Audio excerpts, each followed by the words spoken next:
As a beginner, when I entered the international speech contest, I didn't know the first thing about it. Shashikan, the VP education of my club, asked me to reach out to a seasoned speaker and mentor who can help me. I reached out to him. He helped me. A mentor like him can make a big difference in your life. From a beginner, I became a bold speaker. Welcome to Rise and Speak, the podcast for beginners to become bold speakers. I'm your host. My name is CM Manjunath, and today's episode is packed with insights from someone who's helped many people and walked the path from a nervous newbie to a seasoned speaker. Our guest today is distinguished Toastmaster, Mr. Prabhakara AK, a founder member and past president of Mekon Communication Club, MCC, a very popular club here in Bangalore, India. He's achieved many things, but one that truly stands out to me is this. He has created a speech writing system design, a scientifically designed module for speech construction which simplifies the process of speech writing. He has won numerous awards over the years. He has conducted many educational sessions and trainings with over 50 education sessions of different types on various aspects of communication as well as leadership skills over the years. Today, we are diving into the three pillars of a powerful speech: structure, content, delivery. So if you want to overcome the stage fright and speak with impact, then this episode is for you. Namaskara, sir. Welcome to our podcast. Namaskaram. Thank you. Thank you for hosting the podcast. My pleasure, sir. Thank you very much for being here. So how did your public speaking journey actually begin? That was the journey with respect to Toastmaster was by sheer accident. In fact, I was working in Calcutta when I came back to Bangalore, my hometown, on transfer, maybe in 1998, August, I would say. One of the persons, one Mukesh Sharma in our Mekon, was trying to figure out why people find it difficult to communicate when it comes to standing in front of the audience and speak. And he wanted to really help people. And he was the overall, besides doing the engineering, he was overall in charge of human resource development aspect of it. So then he hit upon this idea. He tried various things to find out what is possible, what is not possible, kind of thing. And finally arrived at Toastmasters. He thought that Toastmaster is not an overnight program, and it is something that helps people grow organically. It's not overnight thing. So he came across this, and at that time there was only two clubs, and ours was the Mekon was going to be the only corporate club in India and Bangalore at that time. We were the fourth club in India at that time. And we started, at that time, he went around the office, which was having around 400 people in Mekon, Bangalore, all engineers. And he tried to entice people to join. People were hesitant. And he came to my table and asked me, "Sir, would you like to join this club?" And Abhi Ai, sir. That's when I said that, okay, let me check what it is like. And when I went to the first meeting ever, I got hooked onto it, and I've been there for 27 years now. Many have quit, but I've stayed there because I always find it fascinating. Excellent. 27 years. That's a lifetime. Do you remember your first speech? What was that like? Oh, first speech was not all that complicated. It's about icebreaker. Icebreaker is about talking about family, interest, profession, your education, and that is the simplest thing to do because it's your life and your background, and I could really relate. But the point at that time was that we were having 40 members in our club initially, and all were colleagues, seniors, fewer juniors, and you would be speaking in front of them would expose you. exposed. You were always nervous. And the best way to prepare was to go through your draft of a speech and repeatedly practice it. And that's how you develop confidence. And that's how I did that. So that was first experience. Everybody, I was also nervous, but I think I have shaken it off. Nice, Over the years, nice. I have shaken it off. Nice. So we'll get into how you shook that off. But I just want to know, you said you stuck for 27 years, right? This has been a long journey. What really motivated you to stick around? You mentioned that many people quit and moved on, but you decided to stay with Toastmasters. What was that driving force? See, for example, you go week after week and you find that there is something to learn all the time. If you think that you have already learned something, that means you have hit a saturation point. But if you go with certain humility, it is that there is always a space for learning, and that learning process is never ending. It is a life journey. See, there are people who have been musicians, singers, composers, dramatists, actors, and they keep on practicing their art. And similarly, mine also is one such thing. And who will give you a captive audience to really experiment with your thoughts, your ideas, and at the same time, the members who come to join, they want to get over with their diffidence, build confidence, and you handhold them, and they're seeing their progress, and that gives immense satisfaction, which cannot trade with anything else in life. That keeps me going even today. Absolutely, sir. So I want to really thank you the way you helped me for my contest. In fact, you hadn't even met me in person. It was all over the phone. I shared a link to your YouTube video. You decided to help me, gave me feedback on WhatsApp. You took so much time. I don't know many people who would do that. So again, I'm very grateful to you for doing all the help. And you're my first guest for Rise and Speak podcast, and it's an absolute pleasure for me, and it's really God's gift you are to me. So I want to thank you for that. So let's dive into what we were discussing about. Today's all about the structure, content, and delivery. These are the three pillars of an impactful speech. So, Prabhakar sir, what's your big picture approach to structuring a speech? The essence or model of any speech is OBC, opening, body, conclusion. This is structure of any speech. OBC is the ABC and XYZ of any speech. Opening, body, conclusion. If you have, for example, it's like high school algebra. If you have A and B, you have to find C. A plus B is equal to C. It's something like that. So you have to figure out what you can draw as an inference, make an observation, draw an inference from that. That forms a kind of conclusion. So the structure is always something that you should remember while drafting a speech in the very first place itself. Right.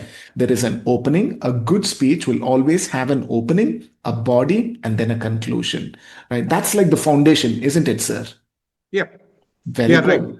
Thank you. Thank you. What is the first step, the very first step in creating an impactful speech? At this point, I would like to bring in something like more fundamental. What is it? What is communication? Communication is nothing but transferring or conveying an idea in either oral or written form.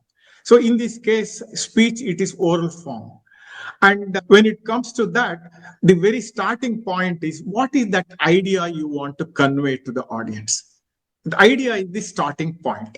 But if you have an anecdote, you can derive some idea out of that and also conclusion from it. As I said, ABC is like high school algebra, you can solve it and come up with a idea that conveys that you want to convey. And the idea or the thought is most important when you are giving a speech in public. Very good. So the starting point would be the idea. Right. Clarity of that. That is your Yep. first step. Very nice. Correct. Why is the structure of a speech so important, especially from a beginner standpoint? The structure of a speech is critical in the sense that it has two components, two people involvement. One, the audience, other is the speaker. The speaker The speaker has to, if it is given kind of a structure, method, a system, he can remember easily and convey his thoughts to the audience. To the audience, they can understand easily if you structure a speech properly. It is something like the speaker is doing some kind of a hand holding to the audience. So audience will assimilate what he wants to convey if the speech is structured properly. I love that. I love the fact how you said that a speaker is virtually hand holding his audience to some destination, and that destination is his idea or her idea, right? And it's amazing that if you have a structure to your speech, it benefits both the audience who's listening, that there is some point we are traveling on a path towards a conclusion, and for the speaker also, who's very nervous, at least initially, when they take the stage, they have a checkbox. I have the opening, body, and closing. By adhering to that, I'm making sure that I'm delivering what I'm expected to deliver. That is so beautifully presented. Thank you, sir. Thank you.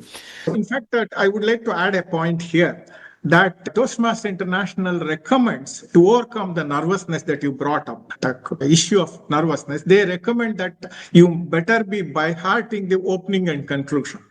So it helps you overcome that initial jitters. Excellent point again, yeah, because most of the times, at least as a beginner for me, when I went up to the stage and looked at the people, I forgot the very first line.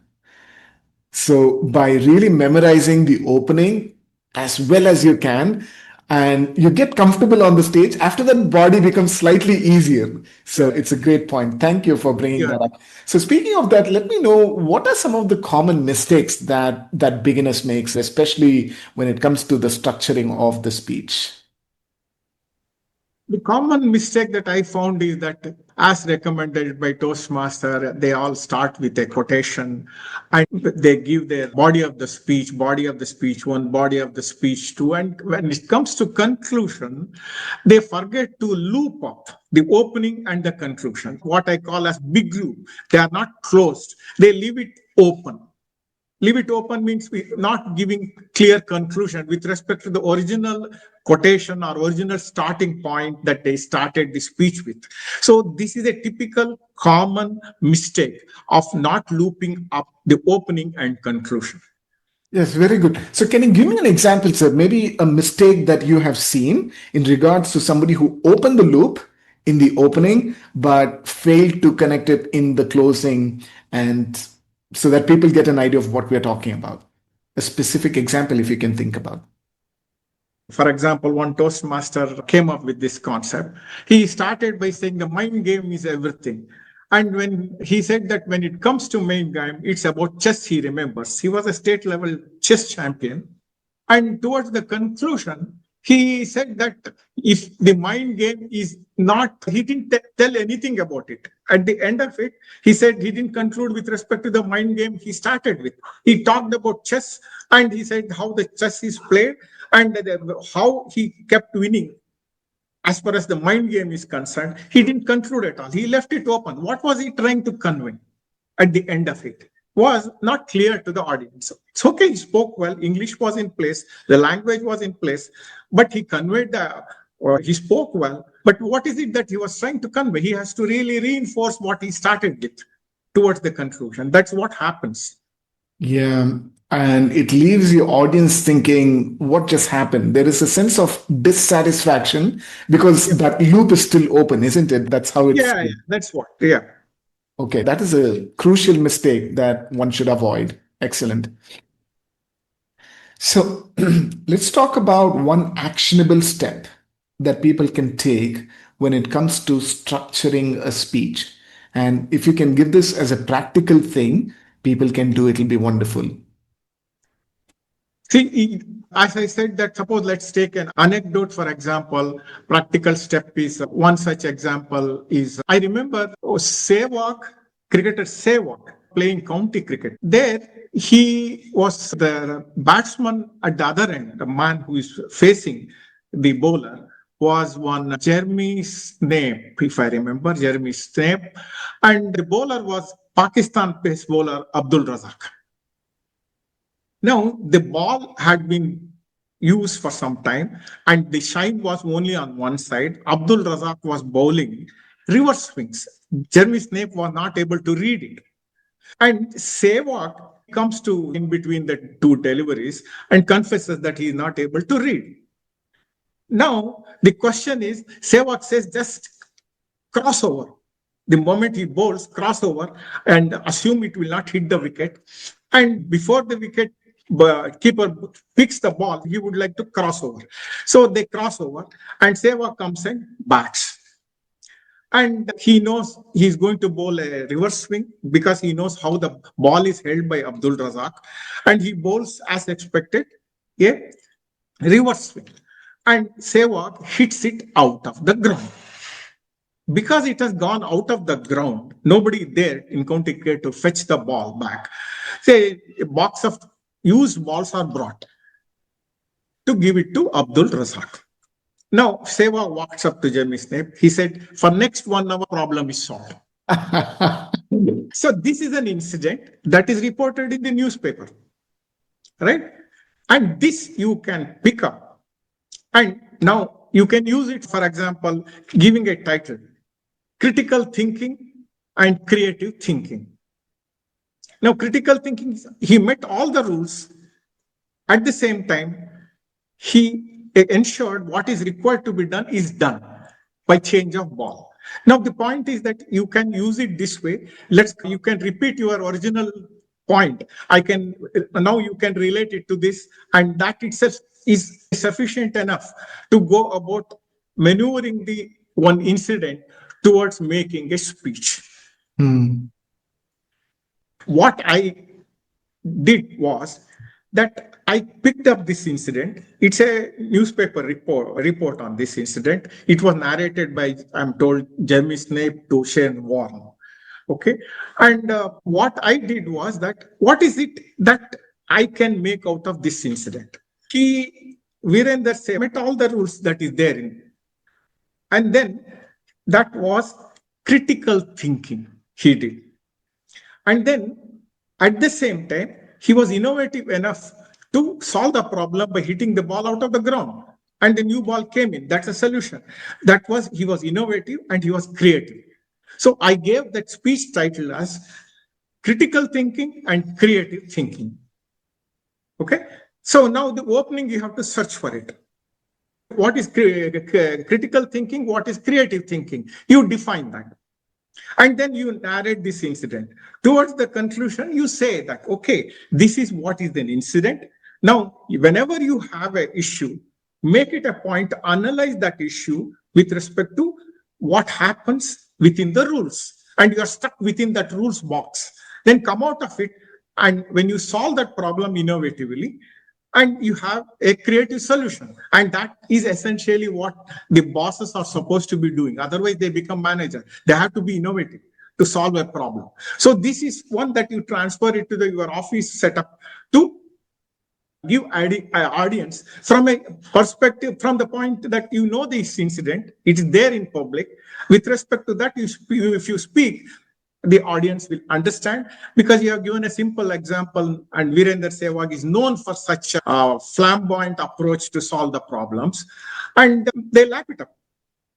Okay. Opening, body, conclusion. Body of the speech, you started, and then gave the idea behind that, found the idea behind that, made a speech out of it. You can start with an opening quotation. That itself, you can use it as attach a body to it and attach a conclusion. The question is, you have to work in that direction, wreck your brain, think over, and you will be able to solve. It's a matter of time that you will typically find a way to overcome all these limitations. Got it. Got it. Thank you. Excellent point, sir. Thank you very much.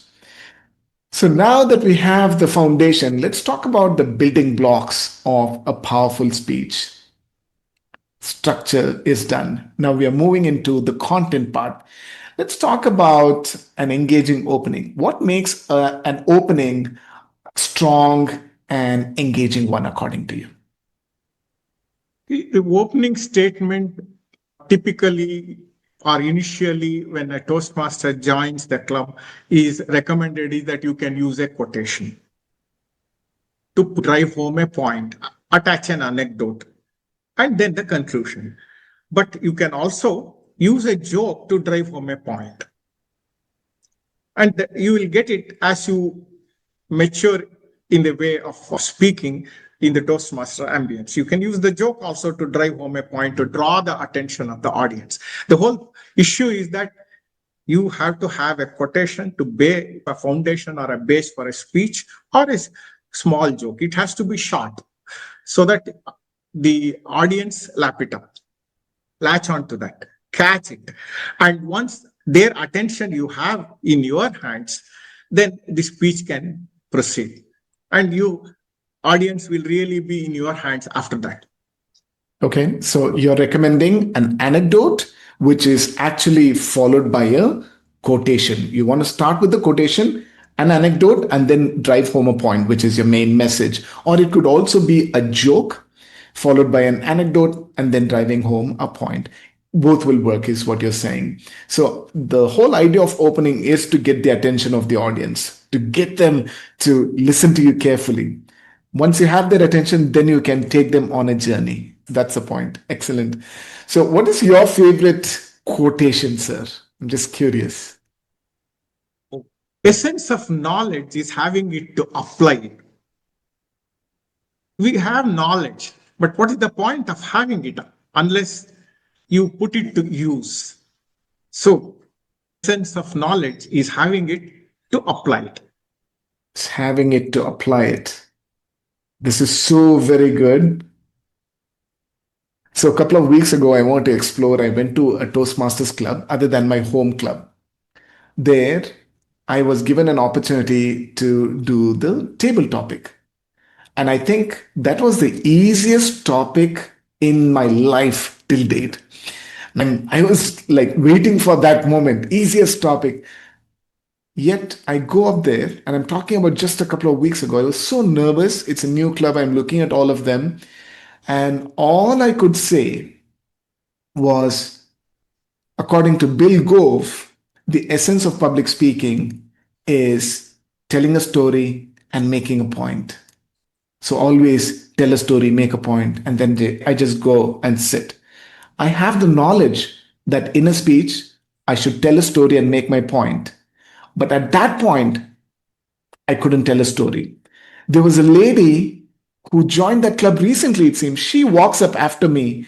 She takes the stage and she answers a question with a beautiful anecdote from her school days and gives a point, goes, sits, and she wins the award for that day. And that's when I realized that I had the knowledge, all right. I know that I have to tell a story and make a point, but I didn't implement it. I didn't know how to implement it. Basically, I didn't do that. A lady who's a newbie was able to accomplish that. And that stresses on this point, that emphasizes that knowledge gained is not knowledge implemented. It's very different. And every time you get an opportunity to implement your knowledge, you should. That was my takeaway.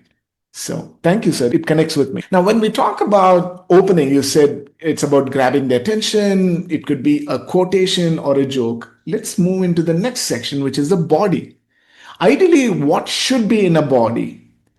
How many points should be in a body, according to you? See, the body of a speech typically has an anecdote, a story.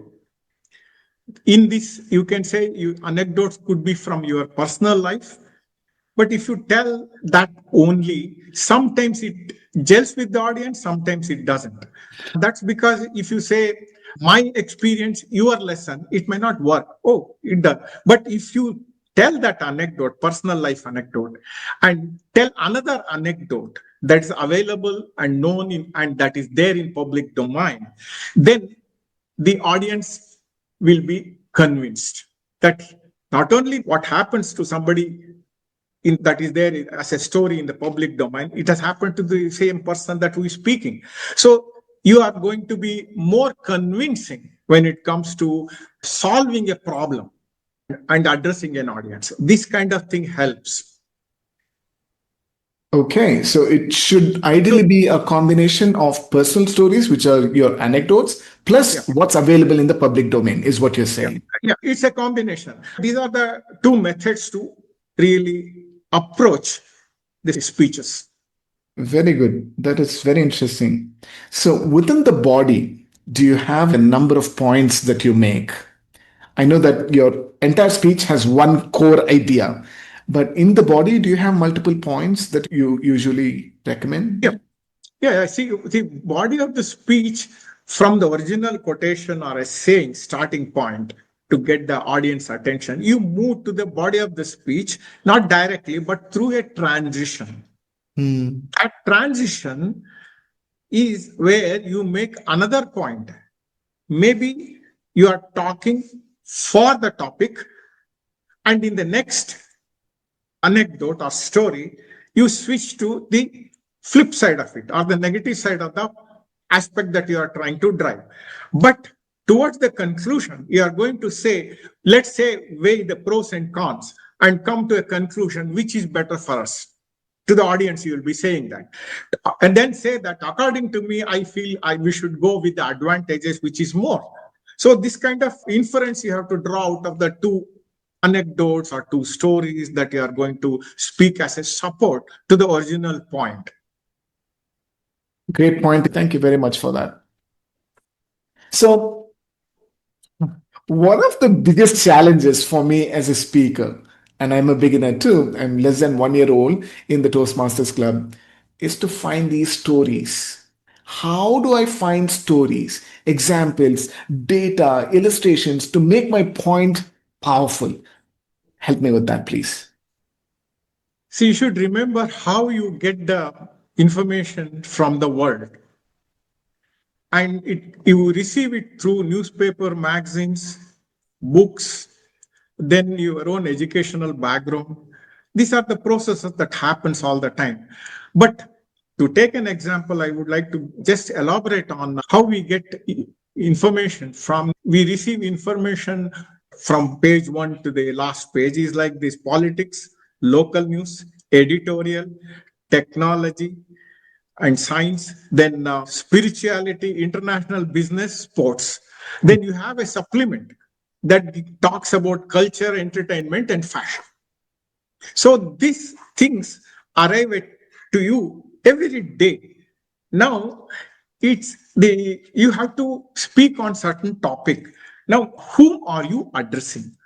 To the young adults who are physically fit and raring to go take on the world, and they are cycling, they are running, they are going walking all the time, so fitness enthusiasts. Then you pick up the a particular point of view. It depends on the audience that you are trying to speak to.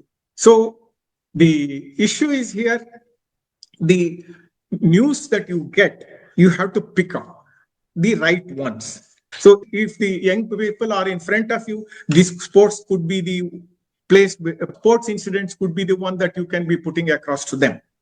So this is I have given some idea how to pick up the topic from the information you get from newspapers. This is one example.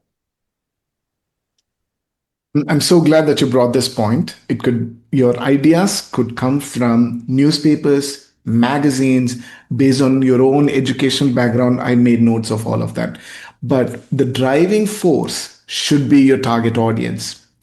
By learning really who your target audience is, you'd be able to tell stories that'll resonate with them. Or else there is a disconnect, and it doesn't matter how good your language is, you won't be able to connect if you don't know about your audience. So that is my big takeaway from this topic, sir. Now, when we talk about speeches, you mentioned about the core message or an idea that you want to share. That's where it all began. You remember, communication is all about sharing an idea. Should every speech end with a call to action? What are your thoughts on that? See, the entire speech range is from either you speak to inspire, inform, entertain, or persuade. There are only broadly four categories of speeches. So it is not that everything should end up in action. It is Action itself is, for example, stand-up comedian. They don't need really make you take up actions at the end of it. They always bring in front of the audience some certain helpless situation and make them laugh. And making them laugh is the action as far as the speaker is concerned. And audience, they just being entertained. That is there. They get entertained in the process. That itself, that's an end in itself. Whereas problem and solution, when you problem solving issues, if you take, there is call to action. You are trying to convey that this is idea, this is the way something is working, we should change and make it work in a different way, which will be faster and better for everybody. So it depends if you are inspiring, whether you are, and when you are talking of informing the audience, then you don't have to really be concerned that what will be the action. What you are trying to tell the audience by informing is that you are holding a mirror against them. This is what is happening, buddy. Watch out. This I'm informing you. I'm holding up. This is the reason why something is happening which is not right with the society. So this is the information. What to do with that information is left to them. You are only making them think on the issue. The action end is that thinking on an issue.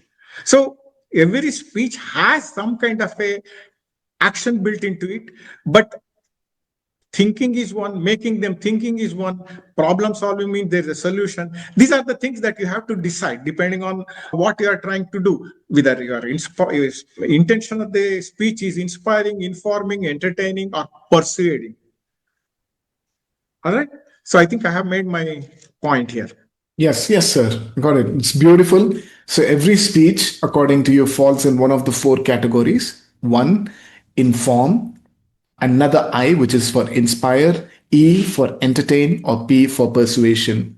And a call to action could be very different. There could be one, or it doesn't have to be, is what you mentioned, right?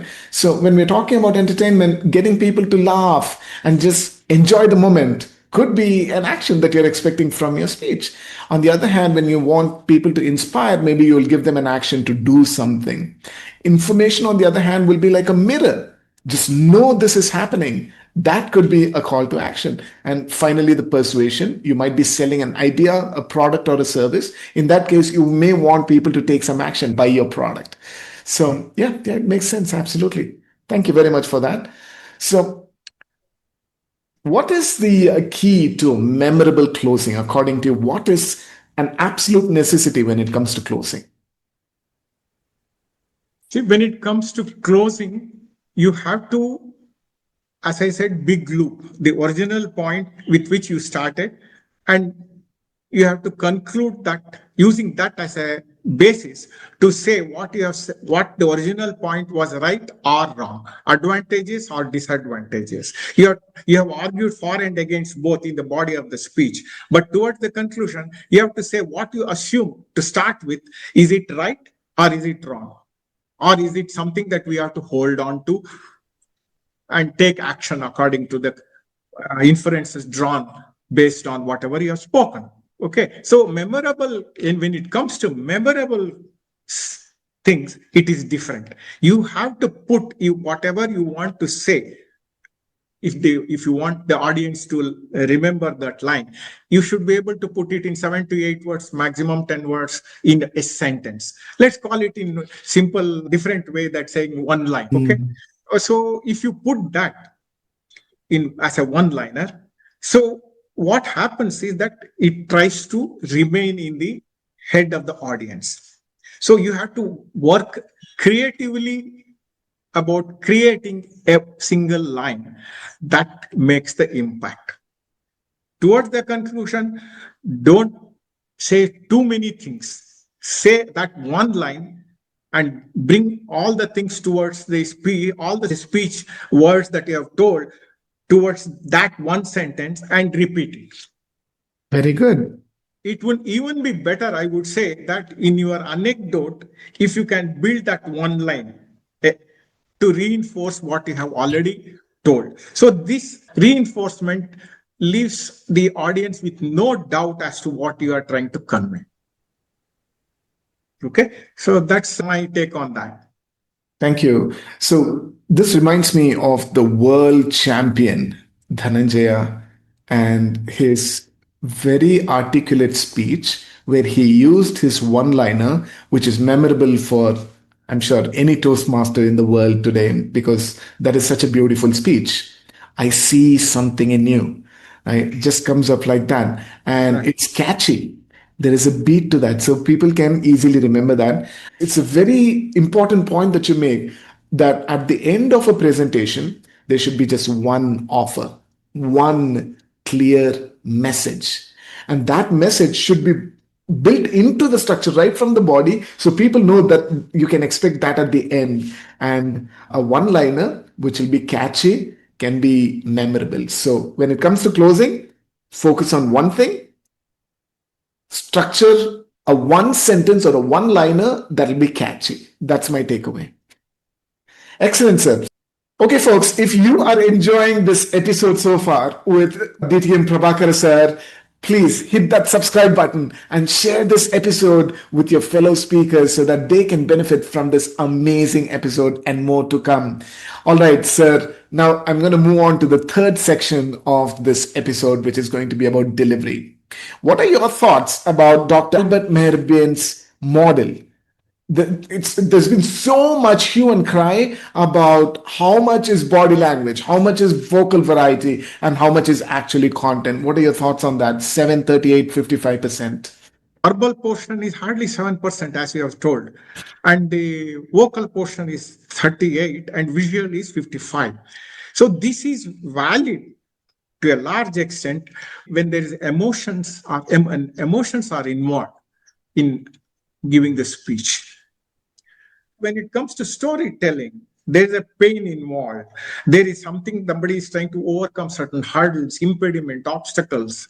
Then the emotional content comes into play. That's where the gesture, postures come into play. And then you have this vocal variety coming into play. And the content takes the words take a backseat. So this is how I see that usage of model. Okay. So in storytelling, you believe that the body language and the vocal variety does take the front seat. The verbal messages could take a back seat because it plays a major role. The body language. And that is evident if you see in TV advertisements. See, the words are very few, but action, the video, the actor, everybody playing big things there and drawing your attention. So because everything is paid in seconds there, in lakhs, during especially IPL cricket or any sports related. So there the Mehrabian rule largely applies, even though the emotional content drawing the attention of the buyer when it comes to that. Nice, nice. Thank you. When we talk about vocal variety, there is tone, there is pace, and there is volume. First of all, what are they? If you can succinctly talk about that. And also, what can I do to improve each one of these? See, vocal variety, if you try to bring in artificially, looks very plastic. The way to do it is, in your speech, build dialogues. If you build dialogues, you will act out those characters. When you act out those characters, the body language comes out naturally and vocal variety also comes out naturally. Don't incorporate for the sake of incorporating. Instead of passive voice, use active voice. You're saying that incorporate the dialogue, you will get it naturally. And such a person, the father said to son, the position is different. Son, I've seen you not studying for last 3 days. You have been watching IPL cricket. The tone is different. The son says, sorry, dad, I was too attracted. I'm sorry. The tone has changed, completely changed. When you act out, sorry, dad, I'll make it up. Today I'll study a lot more after the IPL match. Whether it happens, that's another story. That is your observation as a speaker. So the whole lot of thing comes out naturally if you incorporate dialogue in your speech. So don't try to say tone or the volume, pitch, pace. All these things varies according to the situation in the kind of story that you are trying to narrate. And it comes out naturally when you act out the character. Excellent point. So you don't have to be conscious about how am I going to change the voice or tone and volume or all that if you just naturally include dialogues in your story. It's a beautiful way to tackle that. That's good. Okay. Yeah. So do you think public speaking has an element of acting and performance, do you feel, sir? See, so acting is all right, but for the sake of doing it, if you do it, the audience can find out that you are really not genuine. So you have to be alert about that aspect of it. But the confidence with which you are speaking comes from your conviction. That's why there's a word usage called courage of conviction. You will be acting out very well if you are convinced about the idea. And it comes from that. It's the confidence comes from that source. So acting for acting's sake, I'm not too sure whether it will work. Okay, got it. So you become that character. That's how Yep. you'll be able to present effectively. Yep. Excellent. Yep. Now, speaking of acting and performance, let's talk about the stage itself. As all good speakers make use of the stage. When I was preparing for the international speech contest, one of the parameters was to ensure that I use the stage effectively. What does that mean to you, and how can I do that effectively? In fact, this is a good question. It bothered me some time to find an answer for that. And I believe what one Canadian psychologist, Jordan Peterson, he's a public speaker as well. He has a take on this aspect. He says that when you are addressing an audience of, say, 100 or 1,000 people, you are addressing 1,000 individuals or 100 individuals. And then if you move from one point to another point, I'm talking the word physical move, from one point to another point, move physically to one place on the stage, then move to another place on the stage, across the entire stage as you talk along, then you have covered the entire width of the audience. The stage use is complete. So the essence is that you're addressing 100 individuals or 1,000 individuals who are on there. So you move across, addressing point by point from one point to one particular person, one point here and one other point here, you move. And that resolves your issue. That I found it most useful explanation as to how to go about doing it, using the stage. Instead of just randomly walking from one side to the other, you have different points in your speech. Go in one direction, make that point. For your second point, get to another direction, address another segment of the audience, and so on. Makes so much sense. Yes, sir. Okay, so that's a wrap. This has been a gold mine. So let's talk about one final takeaway. Prabhakar sir, if you were a younger speaker, if you were giving your own self, you said you have been in this field of Toastmasters for the last 27 years. So now when you look back 27 years, and if you were to go back in time and give one tip to that Prabhakar sir 27 years ago, what would it be? You may have great ideas, but you have to stick your neck out and stand up and make that point clear. And many an idea in the world is lost because of diffidence, coming out of whether you will be laughed at with respect to your idea. So if you have this tool of Toastmasters, the communication, the leadership that comes will be heard. You know how to put across a point. One idea is that remember that communication is a thought or an idea you convey to the audience. For that, you need a tool, and that is Toastmasters. Absolutely. And that is why I gave the tagline for our podcast as where beginners become bold speakers. You may have the best idea, But if you're not bold enough to convey that to the world, your beautiful, world changing idea could go unheard, unfortunately. So each one of us has to develop the confidence to convey our ideas to the world.